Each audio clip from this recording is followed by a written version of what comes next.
大家好，我们又相聚啦！上一期我们在鸣沙山骑骆驼、玩滑沙，还有参与大合唱，大家有没有感受到特别而又热烈的氛围呢？粉丝们呀，在昨天看到过一些月牙泉的画面以后，都迫不及待的想要一探究竟。今天我们就去鸣沙山的另一处奇观月牙泉去看一看吧，出发！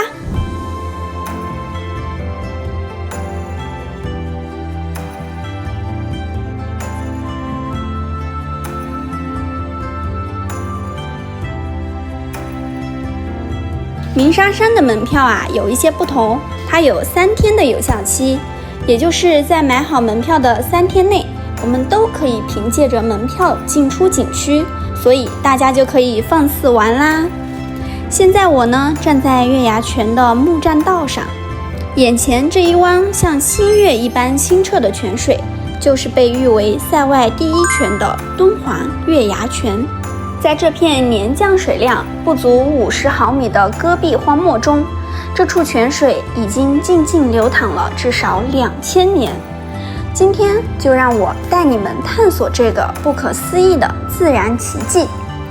关于月牙泉的由来在当地流传着这样一个美丽的传说。传说很久以前，这里曾有一位美丽的仙女，她呢不忍看到商旅们在沙漠中干渴而死，于是取下自己的玉坠抛向人间，玉坠化作一汪清泉。更神奇的是，这处泉水始终保持着完美的月牙形状，即使在最干旱的季节也从来都不会干涸。而其实呢，月牙泉的形成是一个精妙的地质奇迹。月牙泉的泉水来自地下断层带，祁连山的雪水通过地下暗河流到这里，在特殊的地质构造下涌出地面，就形成了月牙泉。而它之所以能够1000年都不干涸，这当然要归功于鸣沙山独特的地形。周围高大的沙山形成了天然的屏障，阻挡了风沙对月牙泉的侵蚀，而独特的气流呢，又能使吹走的沙子总能被吹回来。就这样，月牙泉和鸣沙山维持着非常微妙的平衡。翻阅历史典籍，月牙泉早在汉代就有记载。唐代时，这里被称为药泉，因为泉水富含丰富的矿物质，据说可以用来治病。而丝绸之路上的商旅们都会在此休整补给，骆驼队伍在这里饮水的场景已经延续了上千年。1907年，英国探险家斯坦因来到敦煌的时候，就在日记中惊叹，这片死亡之海中竟藏着如此珍贵的生命之泉。泉边的古建筑群同样充满着故事，最引人注目的就是这组清代修建的亭台阁楼，它们依水而建，与自然环境完美融合。主建筑月泉阁始建于乾隆年间，这里曾经是官员们接待贵宾的场所。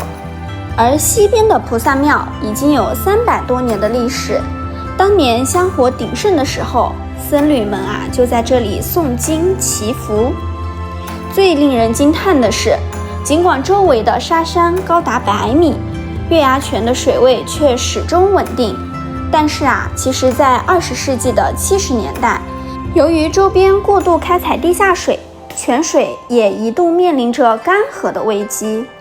后来呢，在当地政府采取的严格保护措施下，才让这处千年奇观得以延续下去。在如今，泉边安装了先进的水位监测系统，确保我们能够永远欣赏到这个自然奇迹。站在泉边，看着碧波倒映着沙山与白云，我才体会到古人称这里为沙漠之眼的深意。在这片荒凉的大漠中，月牙泉就像大自然流下的一滴眼泪，诉说着生命顽强的故事。如果你来敦煌，一定要在黄昏时分来到这里，在那个时候，金色的沙山、碧绿的泉水和古老的建筑，会共同构成一幅能够让你终身难忘的画面。想不想来一探究竟呢？